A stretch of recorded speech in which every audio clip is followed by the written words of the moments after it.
Please sit down. Hi, Scott. So I always said that if I ever became president, I would play that all the time, no matter where I went in the building. But I've never really gotten to do it. I wanted it for breakfast, lunch, and dinner. It's so beautiful. And pardon me for being late. We had a great meeting with NATO, the Secretary General, and we're going to do something a little different for this country. We're going to supply weapons to NATO at a large amount. They're going to deliver the weapons, and they're going to pay for 100% of the weapons. So, a little different. A little different. Hi, John. So we're really, that's a big thing. And we thought we had 4 deals, Howard, right, with Putin. Somehow they end and we get off the phone. Oh, that was a very nice conversation. And then he sends missiles into buildings someplace. I say, what was that all about?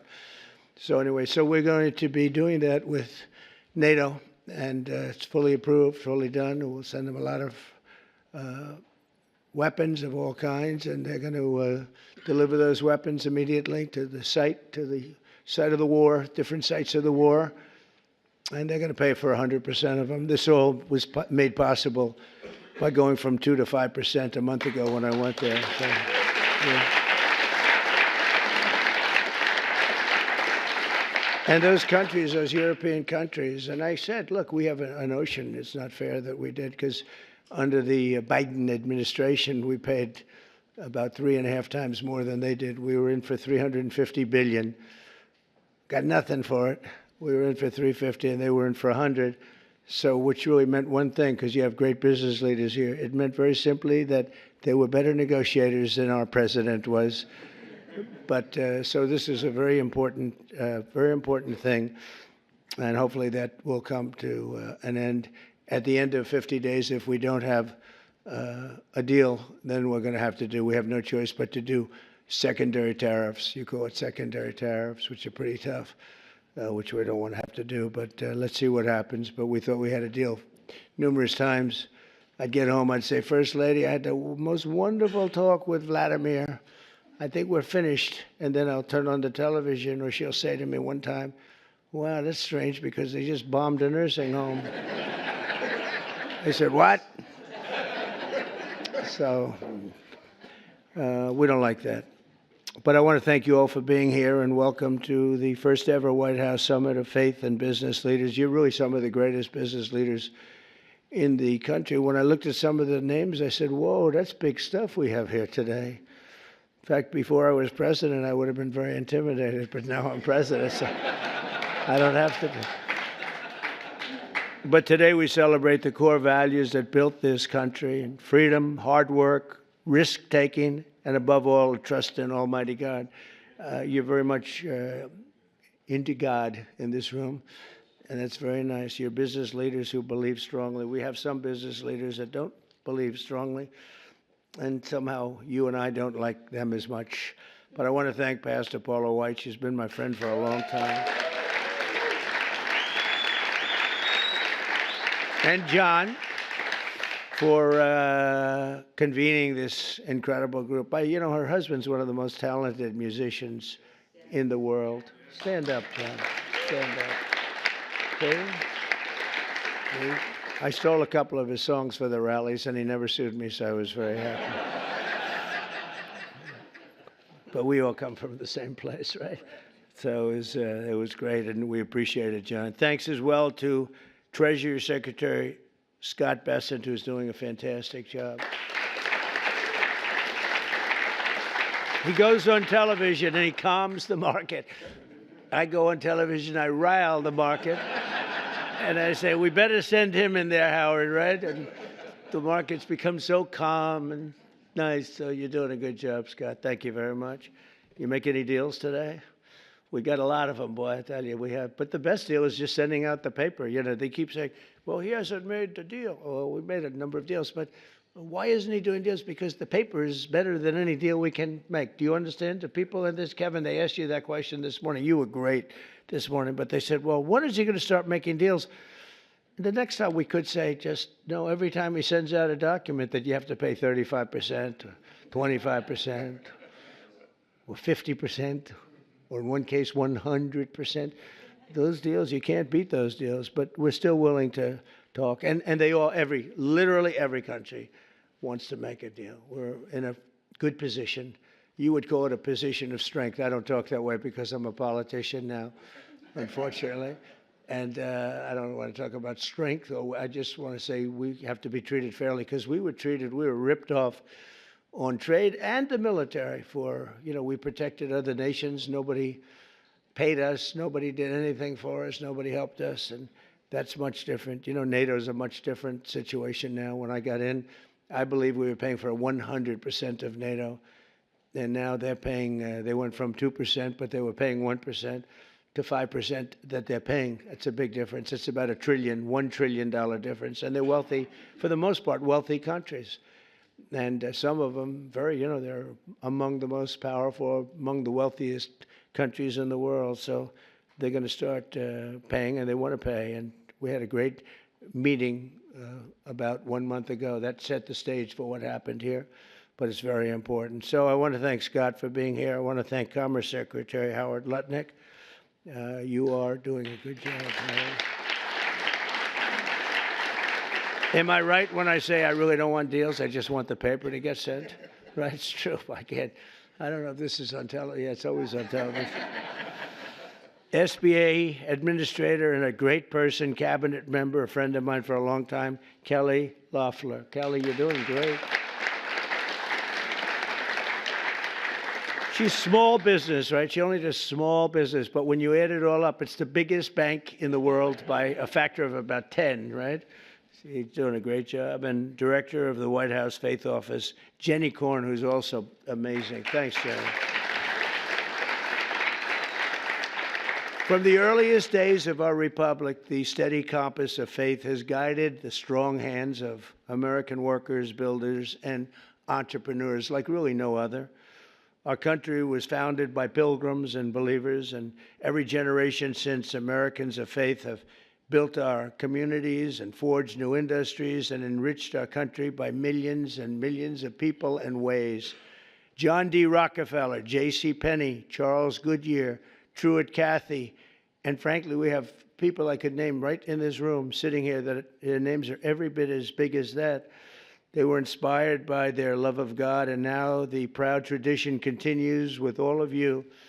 And this group reminds us, as a nation that prays is a nation that prospers. And you see that. I think one of the reasons we went so bad is they really wanted to take God and religion out of your lives. And there was nobody to, look up to. There was just nobody. It was, we were freewheeling.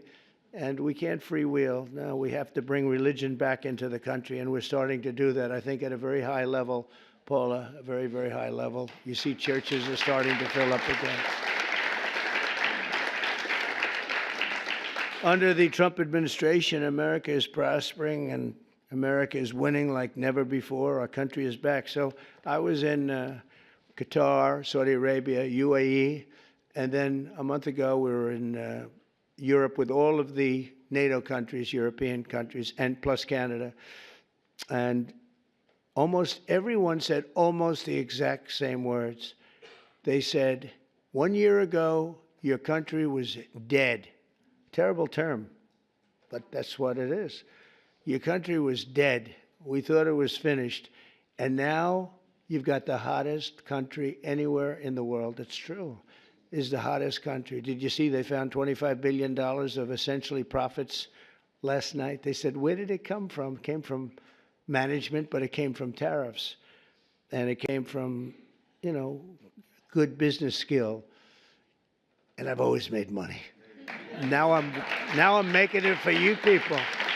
I've had good days and bad days, but in good days and bad days, I always found a way to make money. And we have to do that for our country. But and we did 188 billion in Scott just now, 188 billion in tariffs, 188, and we haven't even started yet. That's only for cars and steel.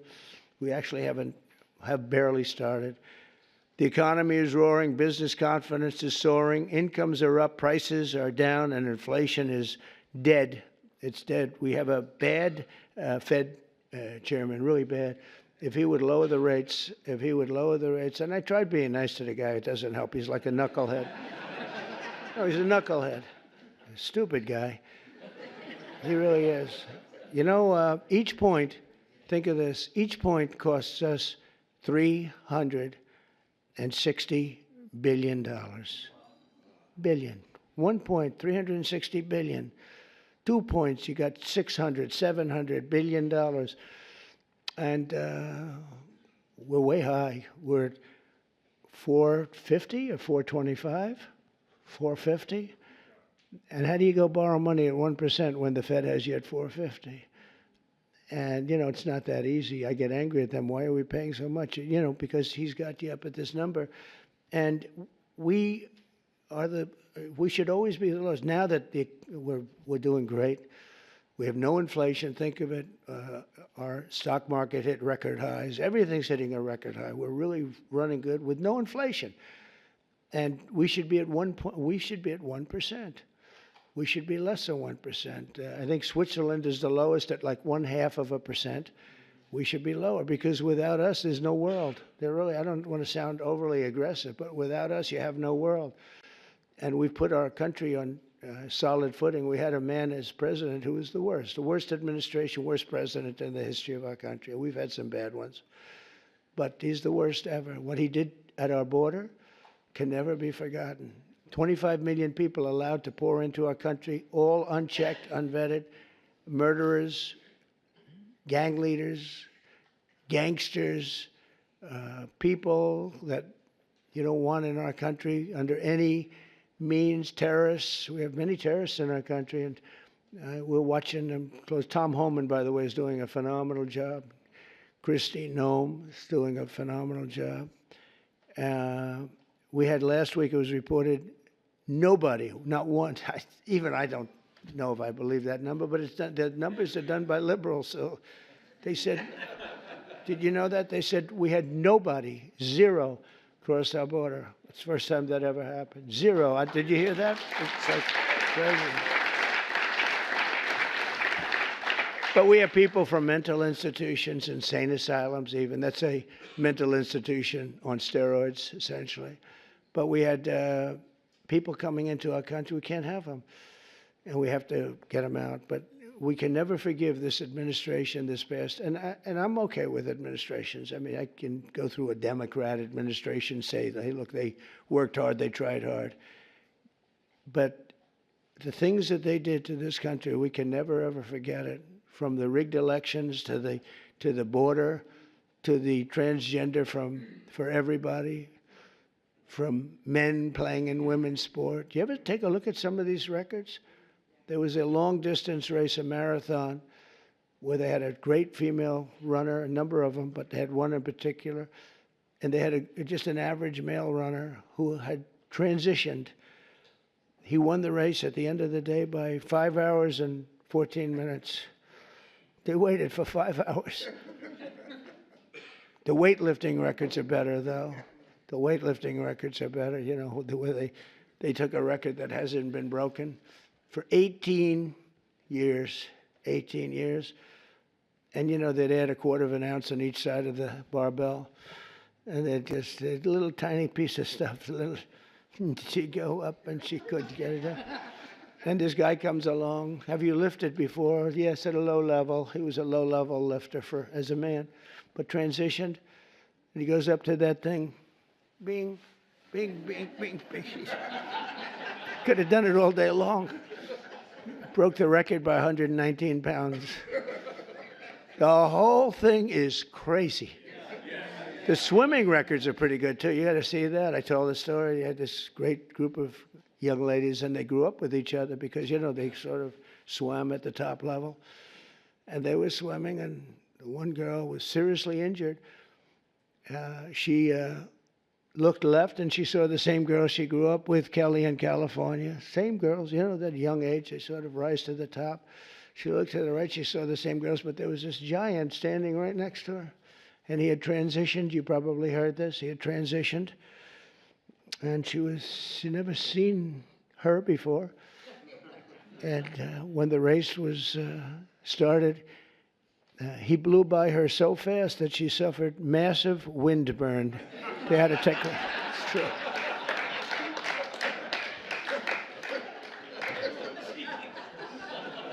And he got out of the race, and he went had a little lunch, and then he came back and watched the rest of the young ladies finish up. The whole thing is crazy, and it's so demeaning to women. It's so demeaning to women. But it is what it is. But what they did to this country, and we ended all of that, as you probably know. We ended the woke. The woke stuff is no longer in favor. But we're doing fantastically. Wages for blue-collar workers have surged by the most in over 60 years. Gas prices have reached the lowest level in 5 decades. Actually, we're going to see some really good numbers. Drill, baby, drill. Drill, baby, drill. I got to make sure that people can afford to produce the gas. But the gas has gone to the lowest level in decades. And you're seeing $1.99, $1.98, and I saw $1.95 at certain states. Not California, because every time it goes down, they add taxes onto it. You're at $6, $7. They just add taxes. All they do is they keep adding taxes. Terrible governor, doesn't know what he's doing. He may be a candidate, but if you go by success, you can't have him be a candidate. And on Friday, it was announced that the United States Treasury ran a budget surplus. Is that true, Scott? In June, for the first time in many, many decades. Wow. I didn't know that. That's a good one, too. I'm going to have to put that in my repertoire, Scott. But the biggest victory of all came 10 days ago when I signed the One Big Beautiful Bill into law. Right? And just as I promised, we did something that was amazing. Everybody was against it. I wanted it. I know Scott and Howard liked the idea of it too, but it was very risky because they've never done anything like it in terms of the size. It's the biggest bill ever passed, of its kind ever passed, by far. And they were going to cut it into 2, 3, or even as many as 7 bills. And I said, the problem is that in the one big bill, everybody gets something. When you cut it into 7s, there are 4 or 5 of them, or 3 of them, right, Kevin, that you get nothing. All they're going to do is fight it. You'll never get them passed. And so we went with it. I was on a show called Deface the Nation. Have you heard of it? They're so bad. They're so bad. These people, they're so average.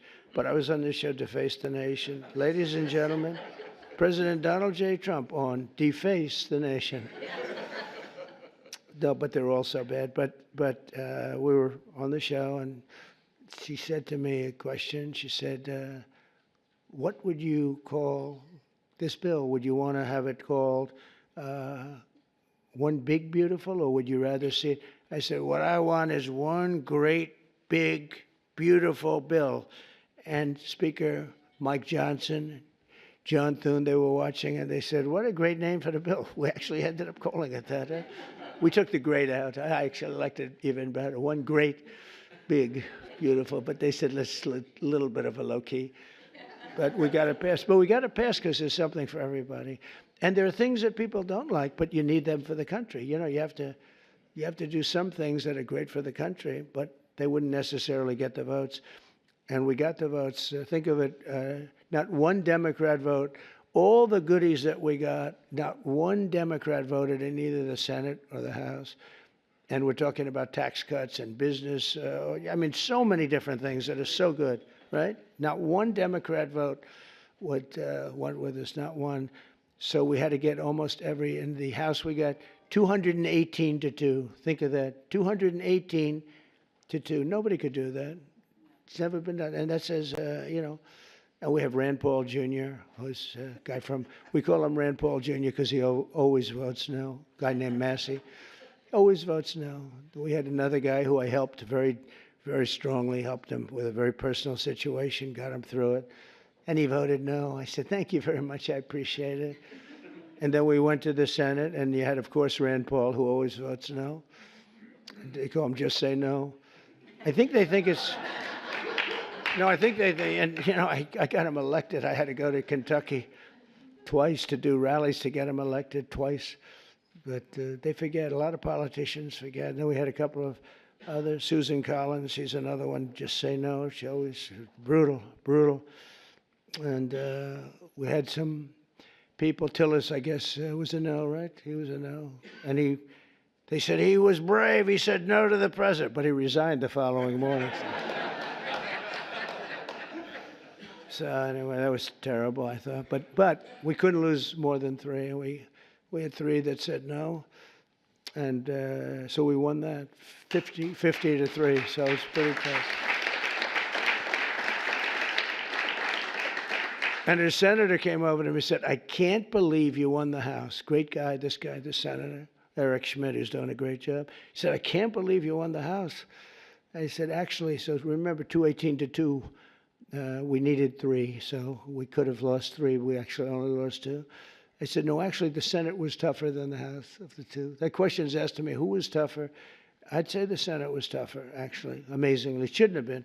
We had a slightly bigger margin in the Senate proportionally, but it was brutal. It was, they said, "Sir, we have 12 hard no's." You know, a hard no is not recoverable, right? This was at 2:30 in the morning. Mike Johnson called up. "It could be 20, but it's at least 12. So could you call them, sir?" I said, "What time?" I said, 2:30 in the morning. And we have to win, right? We can never give up. The people in this room, right? You never gave up. My supporter right from day one, and her husband with a bad damn back, right? How's his back? Is he okay? Every time I see him, he's got a bad back. But he's got a lot of cash, so. A lot. He's got a lot of cash. But no, they're great people. Thank you very much. I do appreciate it. You were there right at the beginning, you know, always was there. But we have a situation where we call up these people at 2:30 in the morning, and I called up. I got along with them all great. I liked them, but they're tough. You know, they're congressmen. When you're a congressman for 20 years or you're a senator for years, you're smart and you're a survivor because you go through all sorts of hell. But I called up Congressman. I said, "Jim, hi, Jim, how you doing?" He said, "Fine, sir." I said, "Family's good, yeah?" He said, "Sir, you have my vote." I never said what I was calling about. I said, "I do, thank you very much. But how do you know what I'm calling you about?" Well, he said, "Sir, I've been your friend for 2.5 years. You've never called me during normal hours. So I assume that if you're calling me at 2:30 in the morning, you're not calling me to ask me how's the family doing." I said, "Yeah." So, it's pretty good. So I called up everyone. I think everyone with the exception of one. I had to speak a little bit, but I call up, "Sir, you have my vote." "Thank you." "Sir, you have my vote." Think of that. And we got 12 votes in a matter of, I called back 20 minutes later. I said, "You got all the votes." That's spirit, right? That's spirit. They wanted to maybe hear. They wanted to have a little love. You know, the sad part is that some of the best people are the people that don't get any publicity because they go with something because it's good. So a guy like some of the people I'm talking about, but some of the people where you didn't even have to call, they vote yes, 100%. You don't have to waste any time with them. You don't have to beg them, "Come on, you can do it. Come on, let's have lunch, let's have dinner." And then you have other guys that want you to suffer. I mean, some of these people that I just mentioned, whose names I just mentioned, you got to go through hell. And the ones that are really good and they love the country and they're doing right. I mean, what's the alternative? You know, the alternative here, you're getting the biggest tax cut in history. And with the Democrats, you're going to have the biggest tax increase in history. Now, we could go into 100 other details. They're equally as crazy. So I said, "So what's the difference?" So you're going to say no, and you're going to have the biggest tax cut in history this way, and you're going to have the biggest tax increase the other way, and you'll probably end up in a depression, because if you ever did that, it would be a shock to the whole world. That's what happened in 1929. I said, "So you're going to vote for the other side?" "Well, sir, I'll do what's really appropriate." You know, they're losers. But you have that. Really, they're grandstanders. You know, you have grandstanders, and you have them in every business. And the Democrat has far fewer. They're grandstanders. But, you know, the one thing about them, they have bad policy.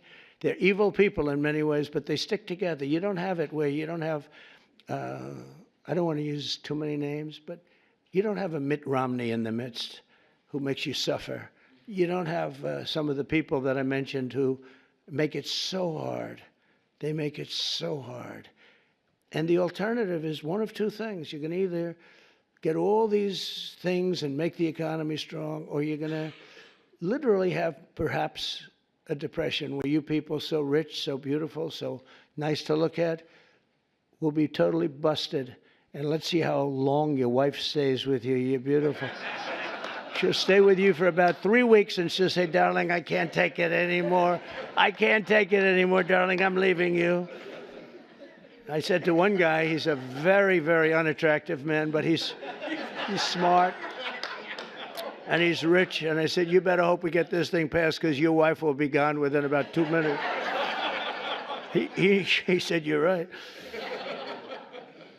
But so we had a tremendous success. And it gives you the biggest tax cut in American history, the largest spending cut in American history, and the largest border security investment of all time. And again, we're doing great on the border. I almost say, why do we need it? We have such good numbers, but you need it. Ultimately, you're going to need it. I built hundreds of miles of border wall. Without that, you could have never had the results that we had. But to lift up the American family, we increased the child tax credit and made school permanent. We made it all permanent, the school choice. And we expanded school choice. And for every newborn child, we created what's called the Trump accounts. And this was Michael Dell. I don't know if Michael Dell's here, but Michael Dell, well, you tell him I mentioned his name because it's true. He would call me for 3-4 years. I didn't know Michael. I just know he's a great success story and a great guy. That's all he talked about was the account where you put $1,000 and as a baby is born, $1,000 into an account and you let it be invested by, I guess you pick out some good money determinant or fund or index. And I guess at a certain age, like when they're 30, goes earlier than that, but when they're 30, they're supposed to have like $75,000. That would have a huge impact on their lives. And it could even be more than that. So that passed. And it's funny, that was one of the easiest things we had to get passed. Can you believe it? I thought so many people loved it. They actually call it the Trump accounts. And I didn't fight for that name, right? I didn't fight for that. I said, that's a very great honor. But Michael Dell was amazing. That's what he said he's going to invest billions of dollars doing it for children. He's going to put a lot of his money into it. But even more importantly than the economic success, we're restoring the spirit of our country. America is once again an optimistic nation. We were so down. It was depressing. We were so down. That's why I ran again. I got cheated. They rigged the election. But I said, if I didn't think I won, I would have never run. Because that's like a poll, right? You lose, you lose. It's worse than a poll. But I saw the lack of spirit in this country for 4 years. It was a dark, horrible place. And for people of religion who were arresting your pastors, they were arresting if you went to church and you had a service outside. And the reason outside, because you had the COVID. And you could go outside. They'd arrest everybody for even having the service. I'll tell you, religion took a big hit because of the way they treated all of us. And we now have a confident nation, an optimistic nation, and we have one nation under God, and we'll always keep that term.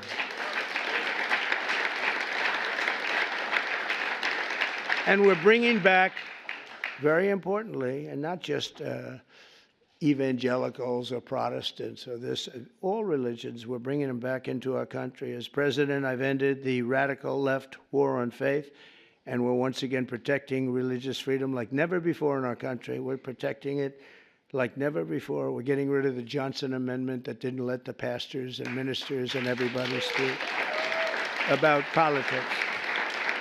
Now you're able to speak about politics, Paula. You can say, I don't like that guy.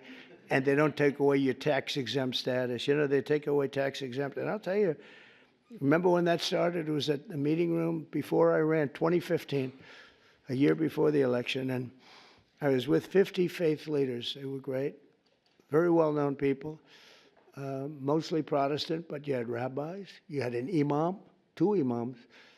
And we were talking, and I said, I'd love to have your endorsement.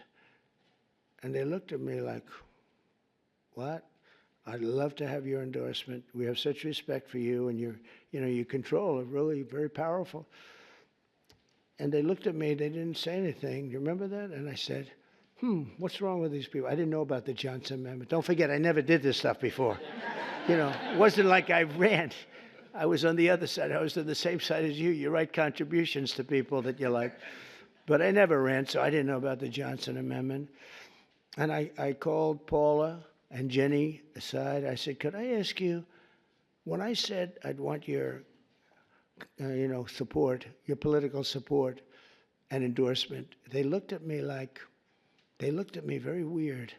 What's going on? Well, sir, there's a thing called the Johnson Amendment. And if they even speak about anything having to do with politics, they will immediately take away their tax-exempt status. And if they lose the tax-exempt status in your world, that means you might as well close up your church.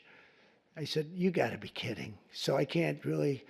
And I told them, we had another meeting a couple of months later, and I said, you people in theory are the most powerful people. You're more powerful than man or woman because we have more than 50. Let's assume men and women are 50-50, but you have 80% between all the different religions. I said, you have more power than anybody, but you're not allowed to use your power. I said, we're going to get rid of that because people want to hear what you have to say more than anybody else, pretty much. And we did get rid of it, and we launched something that's great. And now you see people, if they like somebody, they're able to talk about that somebody for office, right, Jenny?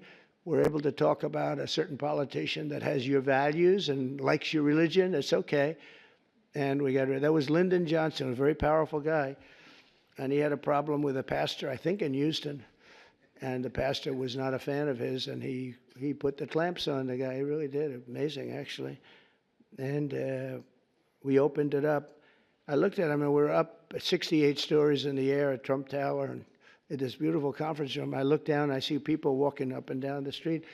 I said, that means that person walking up and down the street, any one of them have more power than you do because you're not allowed to even talk about it. You were even afraid to talk about it, but they're not afraid any longer, and I think they appreciate it. As president, I've ended the radical left war on faith, and we're once again protecting religious freedom instead of destroying it. And God is once again welcomed back into our public square. It's very important.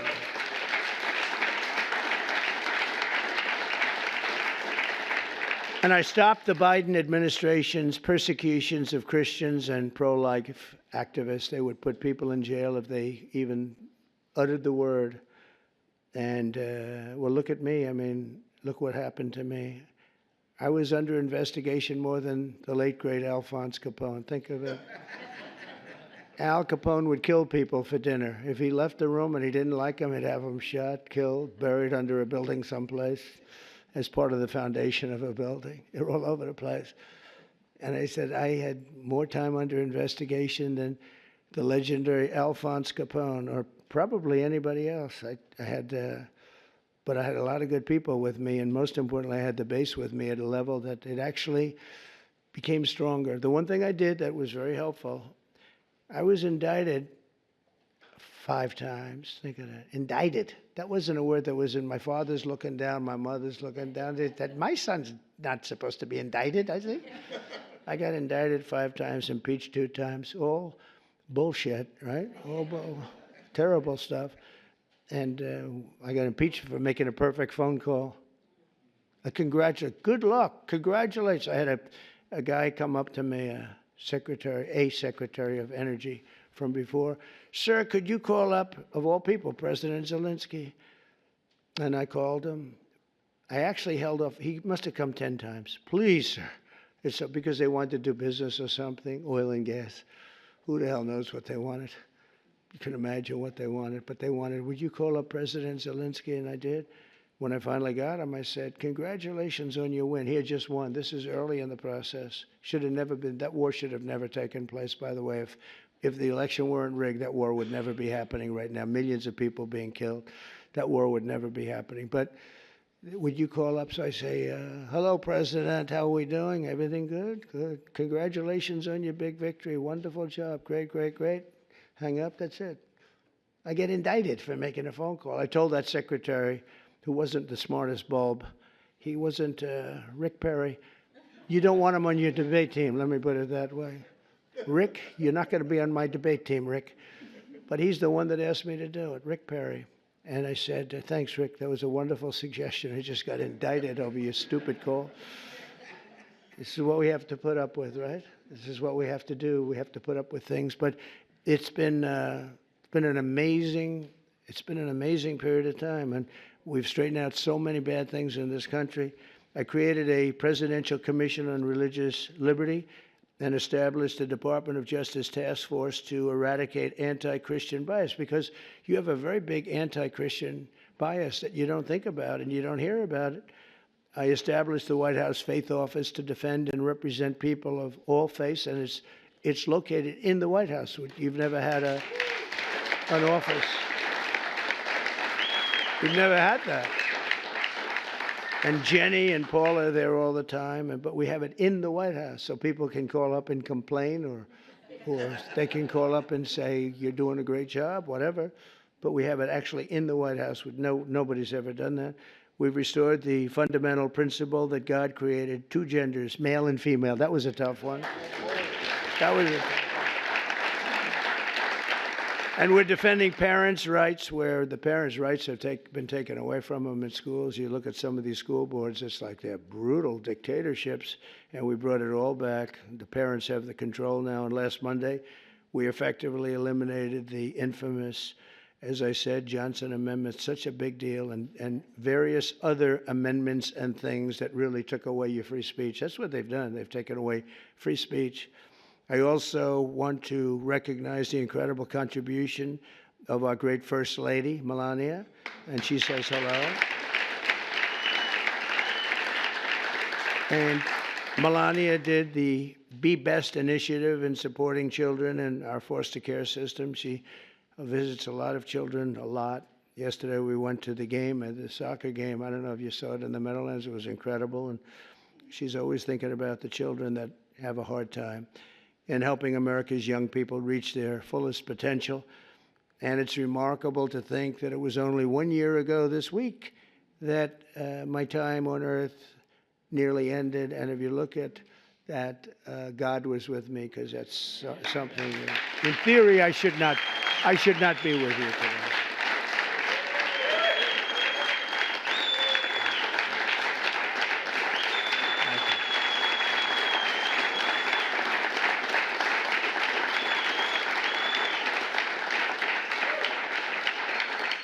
Well, I believe that, and I believe it, that my life was saved by God to really make America great again. I really believe that. I think I have a son. He's a great shooter, like a championship shooter. Don and Eric was a great shooter, both of them. But they said that at that distance with that gun, you didn't have a chance. And we turned the head at the right time, didn't we? Huh? We turned the head at the right time. So I don't know. Some people say it was lucky, and some people say something else. I say something else. I think God helped us. So I always believed in giving back to this nation, a nation that we love so much, and I know that everyone lives by that same sacred principle. The people in this room do, I can tell you. I hate when I see complainers, people that complain and they don't do anything about it. Like in many cases, the media, not all of the media. I must add something because we won in a landslide. Think of it, we won every swing state. We won by millions of votes. We won the popular vote. We won there's a district vote that's very interesting. It's where the whole map looks red for Republican, by the way. But the whole map came out, I think it was 2,750 to 505. Think of that. That's broken into little districts, little areas. We had an unbelievable election, and so I don't know, somebody said, yeah, how do you win without the press? But we have a hidden press, and the real hidden press and the hidden vote is the people and the word of mouth. Word of mouth is more important than the press, and they see what we do, and they see how we do it. I want to thank all of you and your great communities, and it's a blessing to our country that you're here, and a blessing to our country that you become so successful and so great. And people look up to you, have no idea. You don't know We take things for granted. You don't know. The people in this room are amazing. I even, looking at that list, I really said, that's something. That's something great. And you're all believers. I think, Paula, you wouldn't have invited people that were, not a lot of, is there an atheist in the room? Any atheists? I don't think so. I wouldn't want to raise my hand if I were. I'd be in big trouble. No, you invited all people that are outstanding in faith and success, and it's a very noble group. But it's because of the patriotism and goodwill of citizens like you that America remains strong and faithful and free. And together we're going to continue the fight for Judeo-Christian values of our founding fathers. We'll grow our economy. We'll defend our sovereignty. We'll protect our children. When you look at the job we did, I was just thinking, because President Putin said it to me, and other leaders said it to me, when they looked at those B-2s go in, and think of it, they flew for 37 hours straight. We had 52 tankers, the gasoline tankers, and they rode along with them at different aspects, and they refueled, and not a screw was broken, not a mark was on those planes. Every engine was perfect. When they landed, they were just as good as when they took off. Think of that, 37 hours and about 40 minutes through a very rough territory. And those machines worked incredibly well, and literally not a problem. And when I honored the flyers, we did it last week, I also honored the mechanics, the people that took care of those machines. And I said it's equally important. And you compare that, same country, you compare that with what happened with Jimmy Carter. It was a sad situation. The helicopters were coming down and they were crashing, and the men were all over the place trying to get the hell out of there. And it turned out to be a hostage situation, and horrible thing. And probably it was one of the things that cost him the election, certainly. But when you think of that and you see this was, in terms of perfection, they think it was a perfect military. We sent the planes to Guam. Everybody thought we were flying to Guam. And they said, oh, they're going to Guam. Well, Guam's out of the way. And at the same time, we had some others going a different direction. I watched horrible CNN. You know, you have to watch sometimes your opposition, and they are opposition. And I saw that they had basically the plans of when we're going in, when we would be entering Iranian oil airspace. And I said, you know, that's weird. And I called the general, Raisin Kane. He's fantastic. I said, General, and Pete Hegseth, I said, I'm watching newscasts where they're saying what time you're taking off tomorrow and what time we're going to be entering the very dangerous airspace, the worst air space anywhere there is, anywhere that in the world. I said, what do you think? Sir, we'll be fine. We blow them away, we'll be fine. Because, you know, they went those B-2s with 7, and they were surrounded by a lot of great planes. F-22s, the most beautiful plane ever built. The fighter jet, F-35s. Had a lot of different planes going with them. I said, but wouldn't a surprise be better? Yeah, it would be better. I said, well, then let me cancel it, and let's make it at a different time. So the day before, you know, I canceled it. I said, I'm canceling it. We'll do it sometime within the next 2, maybe 3 weeks, but I'm canceling it. And then I had a meeting, and I said, I have an idea, because I got slightly big coverage, to put it mildly. So everyone knew it was being canceled. I said, let's leave at the exact same time we were supposed to leave, the following day. And we took off, and that's when the planes went out to Guam and this and that, and we took off. And that was the only time, and they said it, that was the only time they knew we wouldn't be coming in, was the exact same time that I came. I said, let's do something. And they flew in, and they were stealth, incredible planes. They were stealth. And they hit, every bomb hit their mark. Every single bomb hit the mark. It was unbelievable how they did it. And then they said, skedaddle. Skedaddle means get the hell out of there. They had to get out of that airspace. But it was an amazing thing, and I think it was so great for our country in so many different ways. You know, you see so many incompetent people, like the way we left Afghanistan with Milley and all these incompetent, stupid people. And Biden, I mean, it was him. Leave everything behind. We'll leave jets behind. I said to Millie, I said, so you mean to tell me, because I was going to leave. We would have left earlier than them, but we were going to leave with dignity and strength. I said to Millie, you mean you want to leave a jet fighter behind? Sure, it's cheaper if we do that. I said, wait a minute, give me a tank of gas and I'll fly it to Pakistan, or I'll fly it to someplace, or I'll fly it back home. Why is it cheaper? Oh, it's just cheaper. That's when I realized the guy was grossly incompetent, okay? He's telling me it's cheaper to leave a plane than it is that the planes cost $150 million apiece. Let's leave it, sir. It's just great. And they did. They left all, I was taking everything, but they left it behind. But when you look at what happened and compare that to what we have now, we have a real great machine. I rebuilt the military in my first term, and we left some of it to Afghanistan and the Taliban, and they have their parades. I hate those parades. Every year they have a parade wheeling down our equipment on some very unattractive street. That's, their Fifth Avenue. They show our equipment going down. It's getting older and older, but I hate to see it. But we're going to be working together to protect our children, and with the grace of God and the blessing of Providence, we will lead our country to heights that it's never seen before. I think we're going to be more successful in many ways, but I think we're going to be more successful than we've ever been. And I do think this, if we didn't catch it, if we would have lost this election, our country was finished. I think we were run by incompetent people. We were run by an auto pen that nobody knows who used it. I think it's one of the biggest scandals in the history of our country. We were run by an auto pen. Nobody has any idea who used it, including Biden. He doesn't know. Saw that interview yesterday. He knew nothing.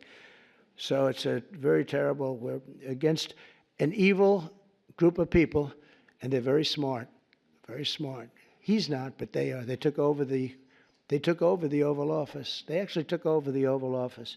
We can never let a thing like that happen again. So, Paul, I want to thank you very much, and I want to thank Jenny, and most importantly, I want to thank the people in this room. You really are incredible people, an inspiration to our country. And I know you don't know that. You don't think it because you're too busy working. But you are. You're a great inspiration to young people that want to be just like you when they grow up. And thank you very much for being here. And it's a great honor. And, Paul, I think you're going to say a prayer. I'll stay with you while you say your prayer, okay? Thank you very much, everybody. Thank you. Thank you very much.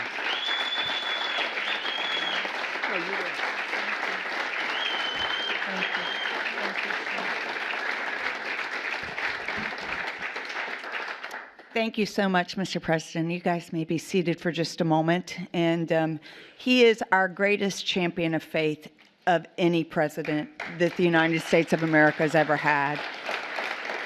We are deeply grateful for that. We are very honored that you are all here with us at the White House, and where faith is not sidelined, but has a seat at the table.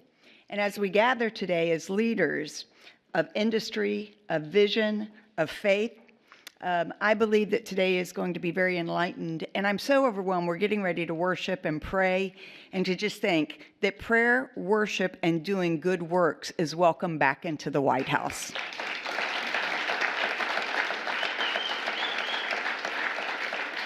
President Trump is a historic and a bold move established the White House Faith Office to recognize some simple truths: that America is strongest when faith is engaged and not silenced, when believers are activated and they are not isolated. This administration understands that people who are of faith, who are entrusted with wealth and influence as you are essential to building a stronger, freer, and a more compassionate nation. You're more than just CEOs and business leaders and entrepreneurs. You're stewards on divine assignment, builders of legacy, and vessels of impact. You've been called by God to his kingdom for such a time as this. And together we are witnessing something absolutely remarkable. More has been accomplished by this administration in the past 5 months than in the last several decades.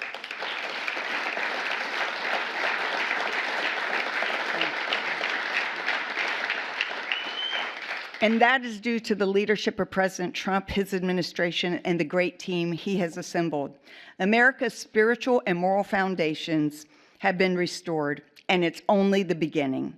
Today's not just a luncheon. It is a moment of divine alignment, a commissioning, And we believe that God is raising up business leaders who don't separate faith from enterprise, but who see their platforms and their pulpits as their businesses and instruments for eternal impact.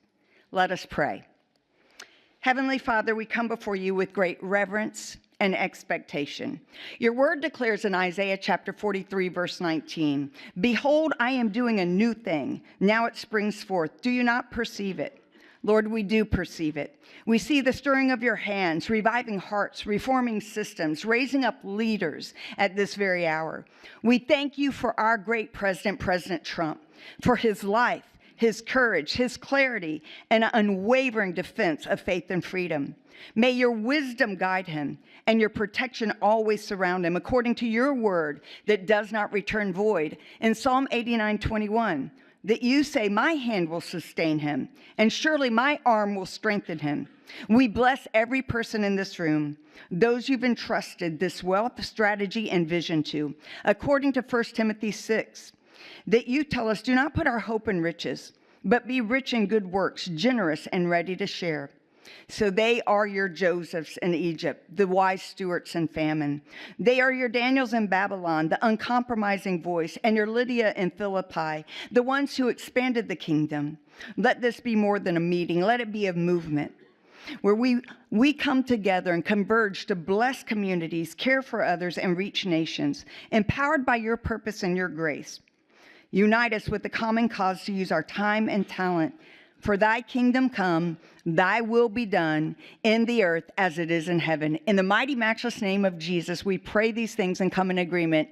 Bless this food and bless everyone. And everybody said, amen. And by the way, it is Secretary Howard Lutnick's birthday, so I'll wish him a very happy birthday. We are so grateful for your time, President, and my husband John's going to worship. At any time that you have to go, we know that you have spent more than enough time, and you are running the country exceptionally for us, and we are all so grateful. So he will stay as long as possible, but will you let President know how much we love and appreciate him?